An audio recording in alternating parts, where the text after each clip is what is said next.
আসসালামু আলাইকুম। আমি মোহাম্মদ জাহিদুল ইসলাম, প্রভাষক হিসাব বিজ্ঞান ও বিভাগীয় প্রধান, Fatehabad city corporation degree college. আজকে আমরা হিসাব বিজ্ঞান প্রথম বছরের হিসাব বিজ্ঞান পরিচিতি এই অধ্যায় নিয়ে আলোচনা করব। এই অধ্যায় নিয়ে আলোচনা করতে গেলে প্রথমেই হিসাব বিজ্ঞানের মৌলিক ধারণা, হিসাব বিজ্ঞান কাকে বলে, হিসাব বিজ্ঞান কি, মূল বিষয়গুলো জানতে হবে। মূল বিষয়গুলো না জানলে আমরা হিসাব বিজ্ঞান সম্পর্কে জানতে পারবো না। এজন্য প্রথমেই আজকে আমরা একদম হিসাব বিজ্ঞানের জিরো থেকে শুরু করব। প্রথম থেকে হিসাব বিজ্ঞান কাকে বলে জিরো থেকে শুরু করব। যারা নতুন এইচএসসিতে ভর্তি হবে, অর্থাৎ নতুন ফার্স্ট ইয়ার, এখন ফার্স্ট ইয়ার তো তেলে দুইটা হয়ে গেছে, একটা নতুন আসতেছে আর একটা ওল্ড ফার্স্ট ইয়ার, যারা সেকেন্ড ইয়ারে যাবে, এই দুই শ্রেণী তথা সবার জন্য, এটা এইচএসসি ডিগ্রি সবার জন্য এই ক্লাসটা খুব গুরুত্বপূর্ণ, কারণ বেসিক ধারণাটা খুব গুরুত্বপূর্ণ সবার জন্য। এই জন্য আমি বলবো যে এই বিষয়টা তোমাদের ক্লিয়ার থাকতে হবে। হিসাব বিজ্ঞানের মূল বিষয়গুলো নিয়ে, বেসিক বিষয়গুলো নিয়ে তোমাদেরকে ক্লিয়ার থাকতে হবে, ঠিক আছে? তাহলে আমরা আলোচনায় চলে যাই। আমরা যদি আজকে এক ক্লাসের মধ্যে শেষ করতে পারি, এক ক্লাসে করবো, নাহলে এটাকে দুই পার্টে আলোচনা করব। তাহলে আমরা আজকে আলোচনায় চলে যাই। আমরা একদম প্রথম থেকে বলতেছি, আমরা প্রথম অধ্যায় নিয়ে আলোচনা করব। প্রথম অধ্যায়ের মধ্যে একটা জিনিস হলো মৌলিক ধারণা, হিসাব বিজ্ঞানের মৌলিক ধারণা, basic concept of accounting. Accounting এর মৌলিক ধারণা, মূল বিষয় সম্পর্কে ধারণা, ঠিক আছে? তাহলে হিসাব বিজ্ঞান কাকে বলে, হিসাব বিজ্ঞান কি নিয়ে আমরা আলোচনা করব। আসলে এই যে হিসাব বিজ্ঞান উৎপত্তিটা একদম প্রাচীন কাল থেকেই। মানুষ যখন গুহায় বাস করতো আদিম যুগে, তখন তারা পশু পাখি শিকার করে জীবন ধারণ করত। তখনও তারা হিসাব রাখত। তখন তারা রশিতে গিট কেটে বা গুহার ভিতরে পাহাড়ের দাগ কেটে বা বিভিন্ন পাথরের মধ্যে দাগ কেটে হিসাব রাখত। কালের বিবর্তনে মানুষ যখন আরো বেশি প্রয়োজন মেটাবার প্রয়োজন হয়, তখন তারা দ্রব্য বিনিময় প্রথার প্রচলন করে। দ্রব্য বিনিময় প্রথাটা কি? প্রথাটা হলো, একজন জেলে মাছ ধরবে, একজন কৃষক ধান উৎপাদন করবে, জেলে মাছ দিবে কৃষককে, কৃষক জেলেকে ধান দিবে। এভাবে সরাসরি দ্রব্য বিনিময় প্রথা। পরবর্তীতে দেখা যায় যে এই দ্রব্য বিনিময় প্রথায় অনেকগুলো অসুবিধা আছে। এর পরবর্তীতে আস্তে আস্তে মুদ্রার প্রচলন হয় এবং বর্তমান এই যে আর্থিক অবস্থার সূচনা হয়। তাহলে এই হিসাব বিজ্ঞানটা তখন যখন গুহার ভিতর দাগ কাটতো, তখন থেকে এর সূচনা। এরপরে আস্তে আস্তে এটা ক্রমবিকাশ ঘটে। এর পরবর্তীতে 1494 সালে লুকা পেসিওলি তার সুম্মা দা অ্যারিথমেটিকা জিওমেট্রিকা প্রপারশনিয়াটা নামক গ্রন্থে দুতরফা দাখিলা পদ্ধতির ধারণা দেন। এখান থেকে আধুনিক হিসাব বিজ্ঞানের উৎপত্তি। তাহলে আমরা সরাসরি এবার চলে যাই, হিসাব বিজ্ঞান কাকে বলে। হিসাব এবং বিজ্ঞান দুটো শব্দের সমন্বয়ে হিসাব বিজ্ঞান শব্দটা গঠিত। ইংলিশে বলা হয় অ্যাকাউন্টিং। হিসাব মানে আর্থিক বিষয়াবলীর গণনা কার্য, কোনো কিছুর গণনা কার্য, এটাকে বলা হয় হিসাব। অর্থাৎ আর্থিক বিষয়াবলীর গণনা কার্য বলা হয় হিসাব। বিজ্ঞান হলো কোনো বিষয়ে পরীক্ষা বা নিরীক্ষা বা পর্যবেক্ষণ দ্বারা লব্ধ জ্ঞান। তার মানে আর্থিক বিষয় সম্পর্কিত লব্ধ জ্ঞানে হলো হিসাব বিজ্ঞান। তাহলে আমরা একটু হিসাব বিজ্ঞানের সংজ্ঞায় যাই। হিসাব বিজ্ঞান কাকে বলে? হিসাব বিজ্ঞান হলো এক ধরনের তথ্য ব্যবস্থা, ইনফরমেশন সিস্টেম। কেন তথ্য ব্যবস্থা হিসাব বিজ্ঞান? হিসাব বিজ্ঞান এক ধরনের তথ্য ব্যবস্থা। কেন তথ্য ব্যবস্থা? কারণ হিসাব বিজ্ঞানের মাধ্যমে, হিসাব বিজ্ঞানের মূল উদ্দেশ্য হলো তথ্য সরবরাহ করা। হিসাব বিজ্ঞানের তথ্যের ব্যবহারকারীকে দুই ভাগে ভাগ করা যায়। একটা হলো অভ্যন্তরীণ ব্যবহারকারী, একটা হলো বাহ্যিক বা বহিস্থ ব্যবহারকারী। যেমন আমি ব্যবসায়ী হই, আমি মালিক হলে আমি হিসাব বিজ্ঞানের অভ্যন্তরীণ ব্যবহারকারী, আমি মালিক, আমার ব্যবসা থেকে আমি হিসাব চাইবো। আর বাহ্যিক ব্যবহারকারী সরকার, যারা আমাকে ঋণ দিবে, যাদের কাছ থেকে আমি বাকিতে পণ্য কিনবো, তারা বাহ্যিক ব্যবহারকারী। তাহলে হিসাব তথ্যের ব্যবহারকারী কারা? দুই ধরনের হিসাব তথ্যের ব্যবহারকারী দুই ধরনের, একটা হলো অভ্যন্তরীণ ব্যবহারকারী, একটা হলো বাহ্যিক ব্যবহারকারী। তাহলে হিসাব বিজ্ঞান হলো একটা তথ্য ব্যবস্থা, তথ্য সরবরাহ করবে। যেমন আমি যদি জানতে চাই আমার ব্যবসায় লাভ কত, আয় কত, ব্যয় কত, তাহলে হিসাবটা দেখতে হবে, হিসাবটা দেখাইতে হবে। এই জন্য হিসাব বিজ্ঞান হলো একটা তথ্য ব্যবস্থা, যেটা তথ্য সরবরাহ করে। কাকে? মালিককে, পাওনাদারকে, ঋণদানকারীকে, সরকারকে। তাহলে হিসাব বিজ্ঞান হলো এক ধরনের তথ্য ব্যবস্থা, ইনফরমেশন সিস্টেম, একটা তথ্য ব্যবস্থা। যার মাধ্যমে ব্যবসায়ে সংগঠিত একটা ব্যবসা প্রতিষ্ঠানে সংগঠিত দৈনন্দিন আর্থিক ঘটনাগুলো, যে দৈনিক যেগুলো ডেলি যেগুলো আর্থিক ঘটনা ঘটে, শুধুমাত্র আর্থিক ঘটনাগুলো আসবে, অনার্থিক ঘটনা হিসাব বিজ্ঞানে লিপিবদ্ধ হয় না। দৈনন্দিন আর্থিক ঘটনাগুলো চিহ্নিতকরণ, হিসাবের বইতে লিপিবদ্ধকরণ। প্রথমে চিনতে হবে কোনগুলো হিসাবের বইতে আসবে, কোনগুলো হিসাবের বইতে আসবে না।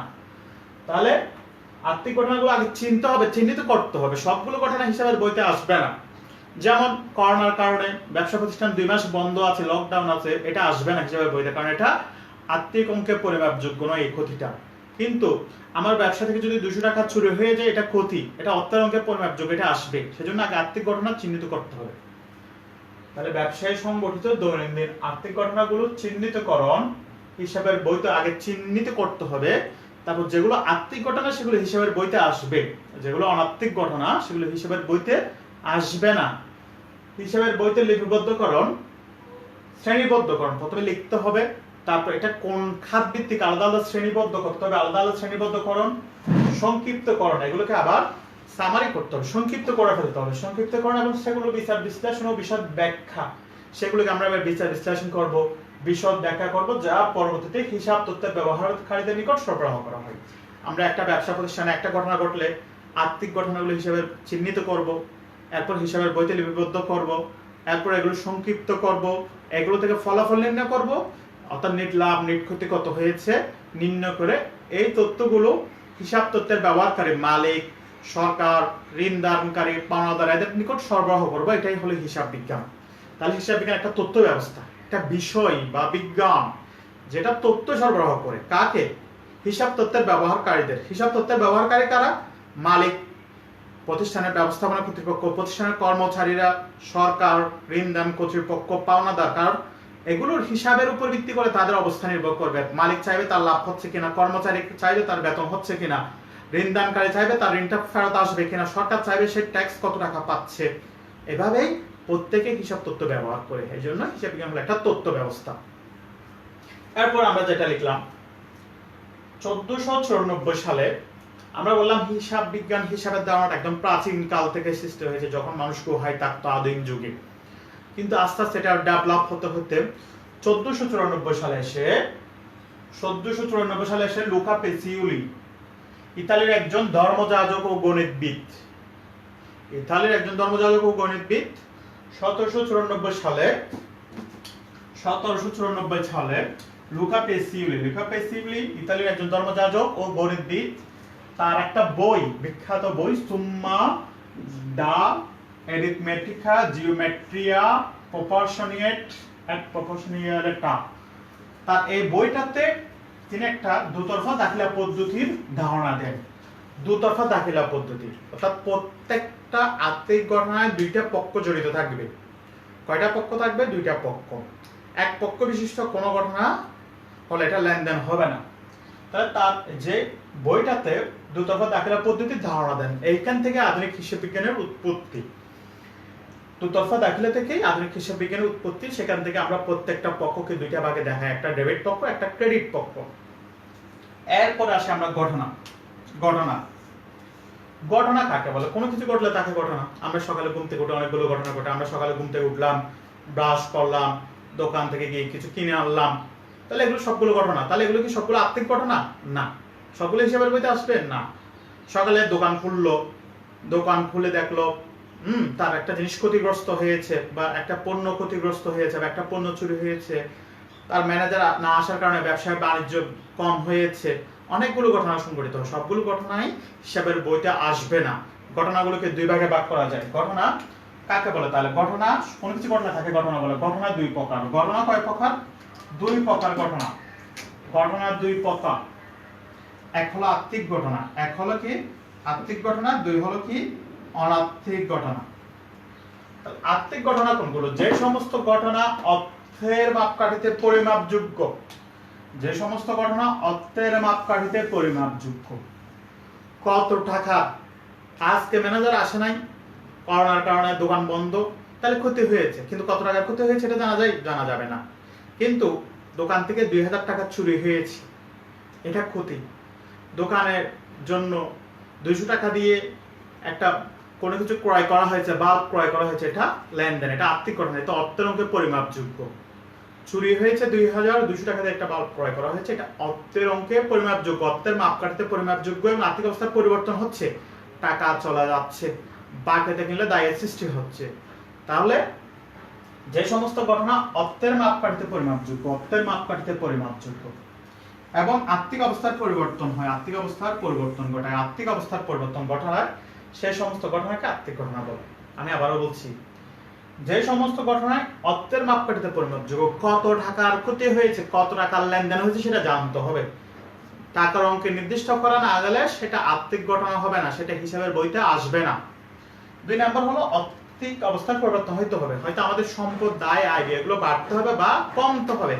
আর্থিক অবস্থার পরিবর্তন না হলে সেটা কি হবে না, ঘটনা হবে না। যেমন একজন মা তার ছেলেকে পড়াচ্ছে, 2000 টাকা দিয়ে একটা মাস্টার না রেখে তার ছেলেকে নিজে পড়াচ্ছে, তাহলে সেখানে তো আর্থিক অবস্থার পরিবর্তন হচ্ছে না, টাকা কাউকে দিতেও হচ্ছে না, টাকা কারোর কাছ থেকে আসতেও না, সেজন্য সেটা আর্থিক ঘটনা নয়, সেজন্য এটা হিসাবের বইতে আসবে না, সেটা লেনদেন হবে না। তাহলে আবারও বলছি, যে সমস্ত ঘটনা অর্থের মাপকাঠিতে পরিমাপযোগ্য এবং আর্থিক অবস্থার পরিবর্তন ঘটায় সেই সব ঘটনাকে আর্থিক ঘটনা বলে। আর্থিক ঘটনাগুলিকে লেনদেন বলে, লেনদেন হলে সেটা হিসাবের বইতে লিপিবদ্ধ হবে, লেনদেন না হলে সেটা হিসাবের বইতে আসবে না। অনার্থিক ঘটনা হলো যে সমস্ত ঘটনা অর্থের মাপকাঠিতে পরিমাপযোগ্য নয়, আর্থিক অবস্থার পরিবর্তন হয় না, সেগুলো অনার্থিক ঘটনা, সেগুলো হিসাবের বইতে লিপিবদ্ধ হবে না। যেমন ব্যবসায়ের দক্ষ ম্যানেজারের মিথ্যাতে ব্যবসায়ের ক্ষতি হলো, মা তার শিশুকে পড়াচ্ছে, সেবা করছে, একটা পণ্য ক্রয়ের অর্ডার করেছে, ফরমাইশ দিয়েছে, আমি একটা কাউকে পণ্য কিনবো বলছি, একজন দোকানওয়ালাকে বলছে আমার পণ্য লাগবে, আমার 2টা হিসাব বিজ্ঞান বই লাগবে, আমি তো কিনি নাই, জাস্ট বলছে লাগবে, ফরমাইশ দিছি, তাহলে এটা লেনদেন নয়, কারণ আমি এখনো কিনি নাই, কিনবো বলছি যে লেনদেন। তাহলে লেনদেন কাকে বলে? আর্থিক ঘটনাগুলোকে লেনদেন বলে, যেগুলো অর্থের মাপকাঠিতে পরিমাপ। লেনদেন, লেনদেন কাকে বলে?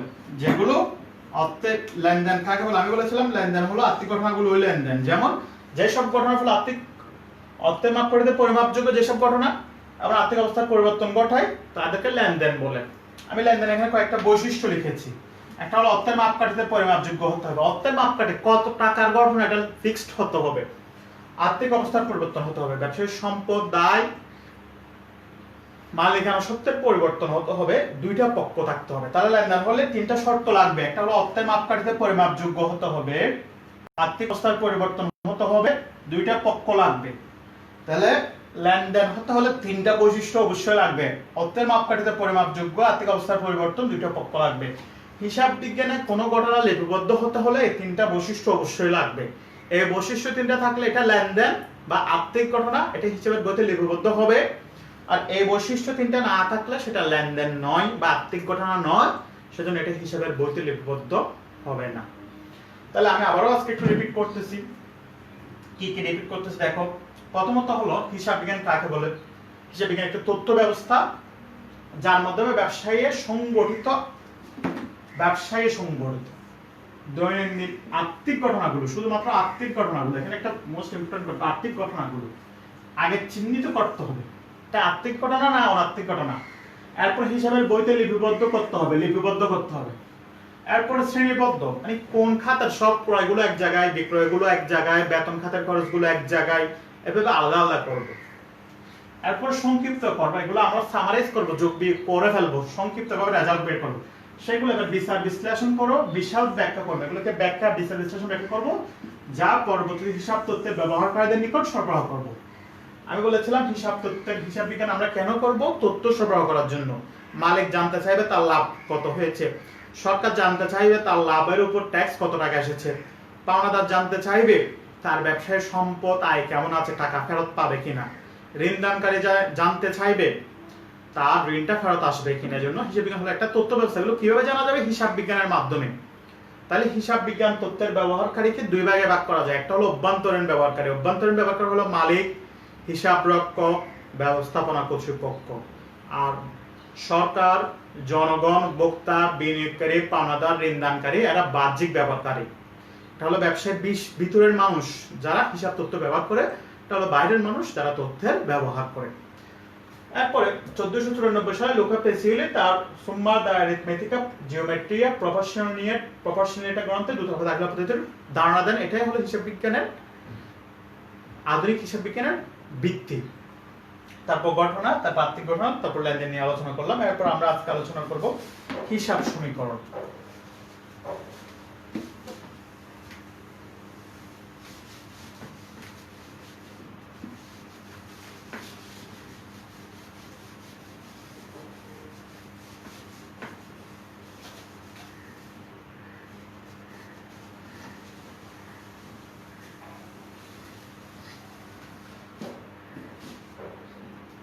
হিসাব সমীকরণ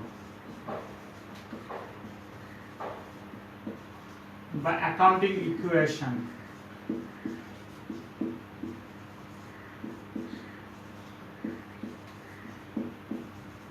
হিসাব সমীকরণ বা অ্যাকাউন্টিং ইকুয়েশন। হিসাব বিজ্ঞানের একটা মাত্র সূত্র আছে, এটাকে বলা হয় হিসাব সমীকরণ বা অ্যাকাউন্টিং ইকুয়েশন। হিসাব সমীকরণটা হলো, তাহলে হিসাব সমীকরণটা কি? সমান L প্লাস E বা OE, মানে হলো অ্যাসেটস সম্পদ সমান লায়াবিলিটিস মানে দায়, দায় মানে বহির দায়, প্লাস ওনার্স ইকুইটি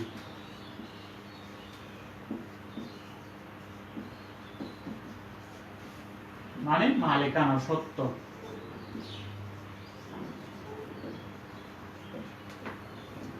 অ্যাসেটস সমান লায়াবিলিটিস প্লাস ওনার্স ইকুইটি, এটা হলো একমাত্র হিসাব সমীকরণ। হিসাব বিজ্ঞানের একটা মাত্র সূত্র আছে, যে সমীকরণ বা সাহায্যে সম্পদ, দায় এবং মালিকানা সত্ত্ব দেখানো হয় তাকে হিসাব সমীকরণ বলে।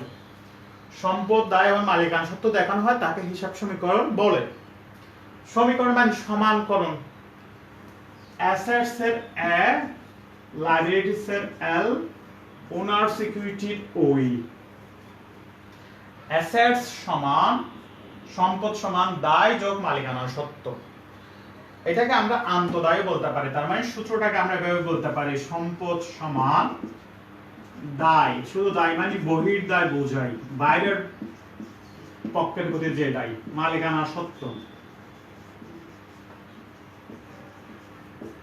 আন্তদায়।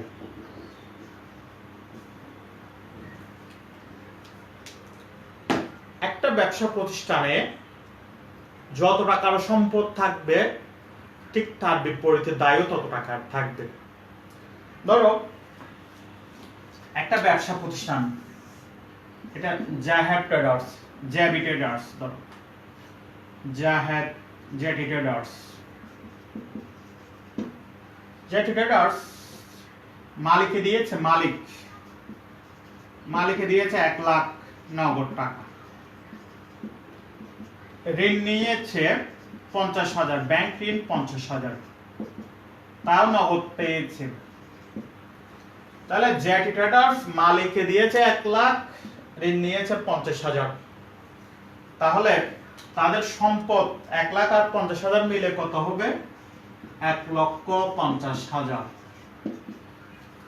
সম্পদ হবে 1,50,000। আমি আবারও বলছি, জেটি ট্রেডার্স একটা ব্যবসা শুরু করলাম আমি, মালিক দিয়েছে 1 লক্ষ টাকা নগদ, ঋণ নিয়েছে 50,000 টাকা, সবগুলো মিলে মালিক ব্যবসা প্রতিষ্ঠানে কত টাকা আছে? মালিক 1 লাখ টাকা, ব্যাংক থেকে নিয়েছি ঋণ 50,000, সবগুলো মিলে ব্যবসায় নগদ সম্পদ কত আছে?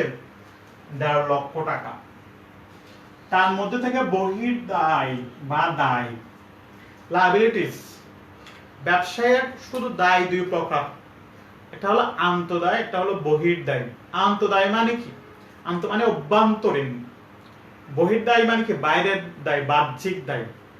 আন্তদায় মানে ব্যবসায়ের অভ্যন্তরীণ দায়, মানে মালিক থেকে যে টাকা নেয়, মালিক হলো ব্যবসায়ের অভ্যন্তরীণ দায়, মালিকের প্রতি যে দায়। একটা জিনিস মনে রাখতে হবে, ব্যবসার মালিক সম্পূর্ণ পৃথক সত্তা। মালিক ব্যবসায় টাকা দিলে মূলধন, টাকা নিলে উত্তোলন। মালিকের সাথে ব্যবসায়ের প্রত্যেকটা লেনদেন হিসেবে অন্তর্ভুক্ত হবে। এখানে কোনো কিছু ব্যক্তিগত নয়, ব্যবসায়ের কোনো কিছু মালিকের ব্যক্তিগত নয়, মালিক আর ব্যবসা সম্পূর্ণ আলাদা সত্তা। তাহলে বহির্দায় বা দায় একই কর্তা, শুধু দায় বলতে বহির্দায় বোঝাই। আমি বাইরের পক্ষের প্রতি কত টাকা ঋণ নিয়েছে? 50,000 টাকা আমি ঋণ নিয়েছিলাম, বাইরে থেকে ঋণ নিয়েছি।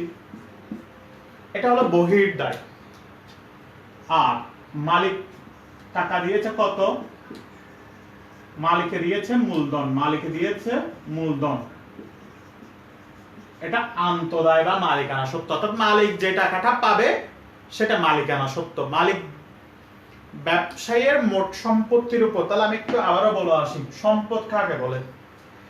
ব্যবসায়ীর সম্পদ হলো যা আয় অর্জনে সহায়তা করবে। সম্পদ হলো দৃশ্যমান এবং অদৃশ্যমান বস্তু যা ভবিষ্যতে আয় অর্জনে সহায়তা করবে।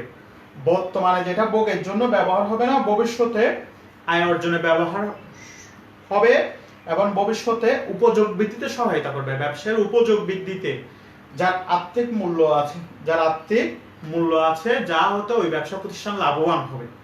তাহলে সম্পদ হলো একটা দৃশ্যমান ও অদৃশ্যমান বস্তু যা হতে ভবিষ্যতে, যার মাধ্যমে ভবিষ্যতে আয় অর্জন করা যাবে, যা উপযোগ বৃদ্ধিতে সহায়তা করে এবং যা ব্যবসায়ের অর্থনৈতিক মূল্য আছে, যার অর্থনৈতিক মূল্য আছে তাকে কি বলা হয়? সম্পদ। দায় বা বহির্দায়, ব্যবসায়ীর সম্পত্তির উপর বাইরের পক্ষ মানে তৃতীয় পক্ষ। ব্যবসায় তিনটা পক্ষ আছে, ব্যবসায় তিনটা পক্ষ।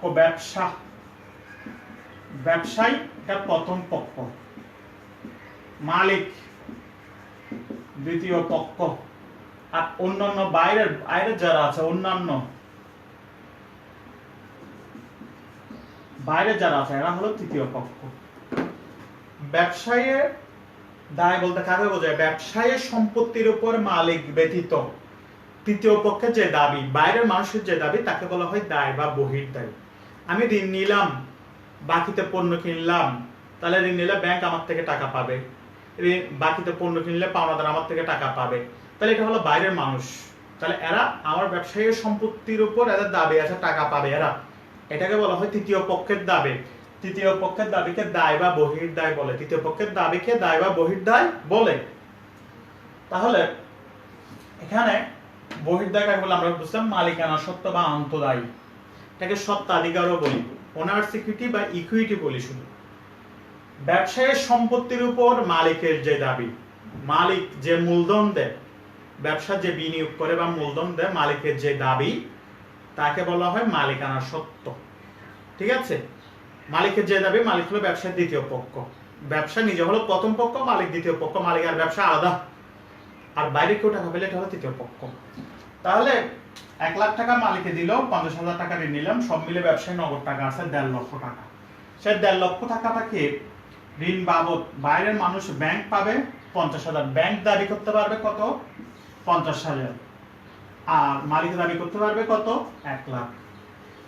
তাহলে ব্যবসা হিসাব বিজ্ঞান করার সময় আরেকটা জিনিস মনে রাখবে, হিসাব বিজ্ঞান করার সময় নিজেকে ব্যবসায়ের হিসাব রক্ষক মনে করবে। ব্যবসায়ী কি মনে করবে? হিসাব রক্ষক। তুমি মালিকও না আর কিছু না, তুমি ব্যবসায়িক হিসাব রক্ষক, তুমি ব্যবসায়ের প্রতিনিধি। মালিক দ্বিতীয় পক্ষ তোমার, আর অন্যরা তৃতীয় পক্ষ। মালিকও ব্যবসায়ের বাইরের মানুষ, ভিতরের মানুষ নয়। অভ্যন্তরীণ দায় ঠিক আছে, কিন্তু ব্যবসায়ের মূল কেউ না। তার বাইরের মালিকের যে দাবি সেটাকে বলা হয় মালিকানা সত্ত্ব, সেটা আলাদা একটা দাবি, কিন্তু ব্যবসা সম্পূর্ণ আলাদা। ব্যবসায়ের হিসাব নিকাশ তোমার উপর, তুমি ব্যবসায়ের হিসাব রক্ষক, তুমি ব্যবসায়ের মালিকও না আর কেউ না। মালিক যদি ব্যবসা 1 টাকা দেয় সেটা মূলধন নামে লিপিবদ্ধ করবে, মালিক যদি ব্যবসা থেকে 1 টাকা নেয় সেটা উত্তোলন নামে লিপিবদ্ধ করবে। তাহলে ব্যবসায়ী সম্পদের উপর বাইরের পক্ষে তৃতীয় পক্ষে যে দাবি সেটা হলো দায়, আর মালিকের যে দাবি সেটাকে বলা হয় আন্তদায় বা মালিকানা সত্ত্ব। তাহলে ব্যবসায়ী সম্পদের উপর এই যে দুইটা দায়কে, এই দুইটা ভাবে আমরা ভাগ করতে পারি। আচ্ছা, যদি কোনো কারণে যদি এরকম হয় আমি ঋণ নিলাম না, 1 টাকাও ঋণ নিই নেই, আমি নিজে মালিক টাকা দিয়ে ব্যবসা করবে, তখন কি হবে? তখন সম্পদ সমান দায়, মালিকানা সত্ত্ব আর থাকবে না, দায় হবে না, তখন সম্পদ সমান মালিকানা সত্ত্ব। মালিক দিছে শুধু, ঋণ নিব না, তখন সম্পদ সমান সমান ওই হবে শুধু। সে ঋণ নিবে না, 1 টাকাও ঋণ নিবে না, শুধু মালিক যা আছে সাই 1 লাখ টাকার সম্পদ আছে, 1 লাখ টাকার মালিকের দায় আছে। তাহলে এই হিসাব সমীকরণটাও সঠিক আছে, সম্পদ সমান মালিকানা সত্ত্ব, সম্পদ সমান মালিকানা সত্ত্ব। ঠিক আছে, এটাও গেল। এখন আসলো, এবার আমরা একটু হিসাব সমীকরণটাকে বর্ধিত করি। এখন আমরা ব্যবসাটা আরো বর্ধিত করব। 1 মাস ব্যবসাটা করলাম, ধরো জানুয়ারির 1 তারিখ আমরা 1.5 লাখ টাকা নিয়ে ব্যবসা শুরু করেছি। সেখানে ঋণ ছিল 50,000 ঋণ, আর মালিকের মূলধন ছিল 1 লাখ। সব মিলে কত হয়েছে? 1.5 লাখ টাকা নগদ টাকা নিয়ে আমরা 1.5 লাখ টাকা নগদ সম্পদ, নগদ টাকাটা কি সম্পদ, নগদ টাকা নিয়ে আমরা ব্যবসা শুরু করেছি। এখন জানুয়ারির 31 তারিখ এসে দেখা গেল যে 1 মাস ব্যবসা করলে কি হবে? আয় হবে, ব্যয় হবে, মালিকের ব্যক্তিগত খরচের জন্য ব্যবসা থেকে টাকা নেবে, উত্তোলন করবে। তাহলে জানুয়ারি 31 তারিখ 1 মাসে, জানুয়ারি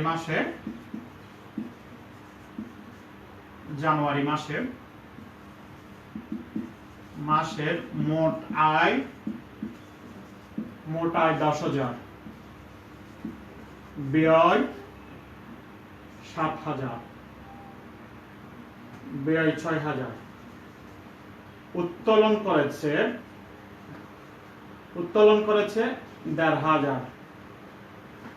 এখন জানুয়ারি মাসে এসে 1 মাস ব্যবসা করার পর 1.5 লাখ টাকা দিয়ে আমরা আয় হয়েছে 10,000, ব্যয় হয়েছে 6,000, উত্তোলন করেছে। উত্তোলন মানে মালিক ব্যবসা থেকে নিলে এটা উত্তোলন। তাহলে এবার হিসাব সমীকরণটা আরো বর্ধিত হয়ে গেল। তাহলে এবার আমরা এভাবে লিখতে পারি, সম্পদ সমান দায়, দায়টা ঠিক আছে, 1 মাসের দায়টা ঠিক আছে এল, ঠিক আছে। আমি আগে বাংলায় লিখি, পরে ইংলিশে লিখে দেব। দায়ের সাথে আমার মালিকানা সত্ত্ব মানে কি? মূলধন বলেছিলাম, মূলধন দিলে এটা মালিকানা সত্ত্ব, মূলধনের সাথে আয় হইলে এটা কে পাবে? মালিক। মূলধনের সাথে আয় কি হবে? যোগ হবে। ব্যয় হইলে এটা কোত্থেকে যাবে? মালিক থেকে যাবে, ব্যয় বাদ যাবে। উত্তোলন হলে এটা কি হবে? মালিক নিয়ে নিছে, তাহলে এটা মূলধন থেকে বাদ যাবে। তাহলে দেখো, আয় হলে মূলধনের সাথে যোগ হবে, আর ব্যয় হলে বাদ যাবে, উত্তোলন হলে বাদ যাবে। কার সাথে? মূলধনের সাথে। মালিকের টাকার সাথে আয় হলে কে পাবে? মালিক। ব্যয় হলে কার থেকে যাবে? মালিক থেকে। উত্তোলন হলে কার টাকা থেকে কমে যাবে? মালিকের টাকা থেকে। সেজন্য মূলধনের সাথে আয় যোগ হবে, ব্যয় বাদ যাবে, উত্তোলন বাদ যাবে। তো এই জিনিসটাকে এখন, এই যে আমি সম্পদ সমান দায় জিনিসটাকে, ঠিক আছে, এই যে সম্পদ সমান দায় জিনিসটাকে আমরা সমান এল প্লাস ই, এই ইটাকে বাংলা এখন এই জিনিসগুলো পাওয়া যাচ্ছে। 4টা আইটেম বের হয়েছে, ইটাকে ভেঙে মালিকানা সত্ত্বের মধ্যে ভাঙলে এই জিনিসগুলো পাওয়া যাচ্ছে, এল সমান এল প্লাস ই তে। তাহলে এটা আমি এবার একটু বলি, অ্যাসেটস, এ মানে অ্যাসেটস, এল মানে লায়াবিলিটিস, মূলধন ক্যাপিটাল, আয় হলো রেভিনিউ, ব্যয় হলো এক্সপেন্সেস, আর ডি হলো ড্রয়িং, উত্তোলন। আমি ইংলিশ ওয়ার্ডগুলো লিখে দিলাম। তাহলে এই যে ইটাকে বাংলে নতুন করে ইটাকে ভেঙে অনেকগুলো জিনিস এসেছে। তাহলে এগুলো যদি আমি একটু এভাবে লিখি, সংক্ষিপ্ত রূপগুলো, অ্যাসেটস এর এ, লায়াবিলিটিস এর এল, ক্যাপিটাল এর সি, রেভিনিউর আর, এক্সপেন্স এর ই, ড্রয়িং এর ডি। তার মানে আমি এটাই বোঝাচ্ছি, এই যে ইটাকে বাংলে এল প্লাস ই, এ সমান এল প্লাস ই তে ইটাকে বাংলে এই জিনিসগুলো পাওয়া যায়। তো যখন ব্যবসা বৃদ্ধি পাবে তখন কি হবে? আমার প্রথমে সম্পদ সমান দায় আর মালিকানা সত্ত্ব ছিল। আমি ঋণ নিয়েছিলাম 50,000, মালিকের থেকে নিয়েছিলাম 1 লাখ। 50,000 আর 1 লাখ মিলে আমার নগদ হলো 1.5 লাখ টাকা। কারণ 1.5 লাখ টাকা দিয়ে আমি জানুয়ারি মাস 1 মাস ব্যবসা করেছি। 1 মাসে আমার আয় হয়েছে 10,000, ব্যয় হয়েছে 6,000, উত্তোলন করেছে 1,500। তাহলে এখন কি হবে? এখন তাহলে এই মালিকানা সত্ত্বের ওনার সিকিউরিটির সাথে বাড়বে। তাহলে এই যে মালিক যে 1 লাখ টাকা দিয়েছিল, ক্যাপিটাল মূলধন দিয়েছিল, ক্যাপিটাল মূলধন, মালিকানা সত্ত্বের অংশ হলো মূলধন। এই মূলধনের সাথে আয় হচ্ছে সেটা যোগ হবে, মূলধনের সাথে আয়টা যোগ হবে, ব্যয়টা বাদ যাবে, উত্তোলনটা বাদ যাবে। তো আয় হলে এটা মালিকের টাকার সাথে বাড়বে, ব্যয় হলে মালিকের টাকা থেকে কমবে, উত্তোলন হলে মালিকের টাকার সাথে কমবে। তাহলে এই যে আয় ব্যয় উত্তোলন এগুলো কোথায় বসবে? এগুলো কিসের অংশ? ওনার সিকিউরিটির অংশ, ইর অংশ। তাহলে যখন ব্যবসাটা বৃদ্ধি হবে তখন এই ইটাকে ভাঙলে চারটা অংশ পাওয়া যাবে। একটা হলো ক্যাপিটাল, মূলধন যেটা প্রথমে দিয়েছিল, রেভিনিউ আয়, এক্সপেন্স ব্যয়, ড্রয়িং উত্তোলন মালিক টাকা নিলে। তাহলে ওনার সিকিউরিটিকে বাংলা চারটা জিনিস পাওয়া যাবে, ক্যাপিটাল, রেভিনিউ, এক্সপেন্স, ড্রয়িং। এবার আসি ওনার সিকিউরিটি, মানে মালিকের সত্ত্ব। তাহলে মূলধন 1 লাখ টাকা দিছে, মূলধন দিলে মালিকানা সত্ত্ব বাড়বে, ক্যাপিটাল দিলে মালিকানা সত্ত্ব বাড়বে, আয় হলে মালিকানা সত্ত্ব বাড়বে, আয় হলে এটা কে পাবে? ব্যবসায়ীর আয়টা কে পাবে? মালিক পাবে, মালিকানা সত্ত্ব বাড়বে। এক্সপেন্স ব্যয় হলে মালিকানা সত্ত্ব কমবে, ড্রয়িং হলে মালিকানা সত্ত্ব কমবে। তাহলে আমি আবারও বলছি, এই ইটাকে বর্ধিত করলে বাংলা সি প্লাস আর মাইনাস সি মাইনাস ডি পাওয়া যাবে। তাহলে এটা হলো হিসাব সমীকরণের বর্ধিত রূপ। এই জিনিসটাকে বলা হয় হিসাব সমীকরণের বর্ধিত রূপ, হিসাব সমীকরণের বর্ধিত রূপ। এটাকে বলা হয় হিসাব সমীকরণের বর্ধিত রূপ। ঠিক আছে, তাহলে একটা মিনিট। জি ভাইয়া, হ্যালো হ্যালো হ্যালো। তাহলে এ সমান এল প্লাস ই, তাহলে এটা ইটাকে বাংলা তিনটা চারটা পাওয়া যাবে, মূলধন আছে, আর আছে, ই আছে, ডি আছে। ঠিক আছে,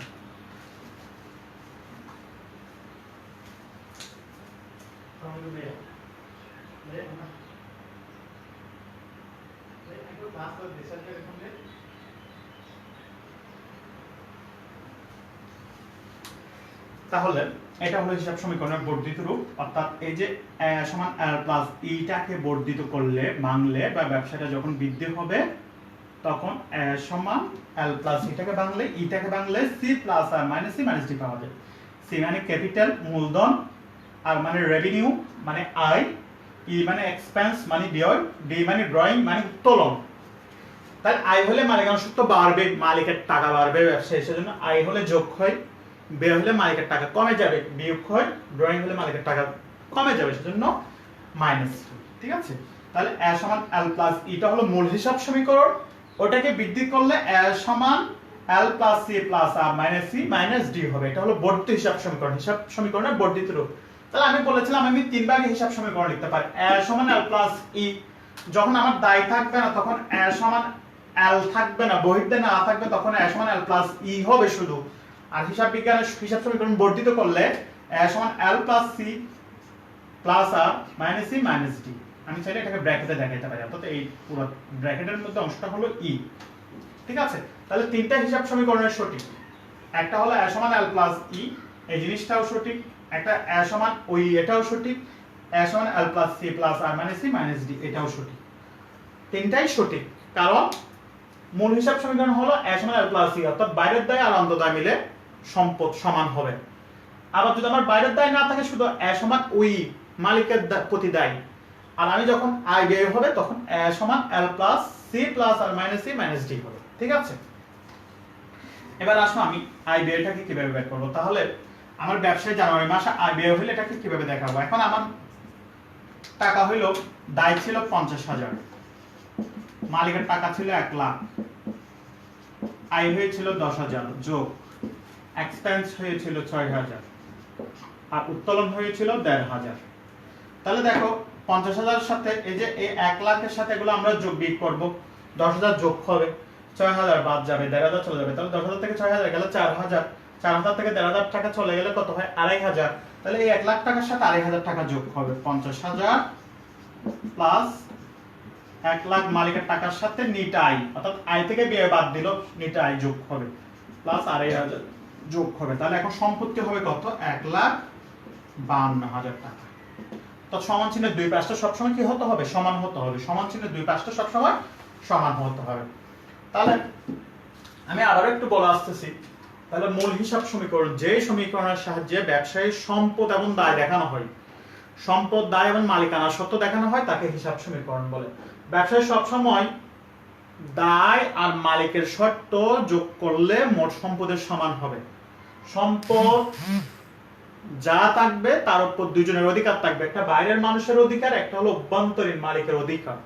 তাহলে L সমান L প্লাস E, অর্থাৎ সম্পদ সমান দায় যোগ মালিকানা শর্ত, মালিকের শর্ত এবং দায় যোগ করলে যা হবে সম্পদও তত টাকা হবে, বেশিও হবে না কমও হবে না।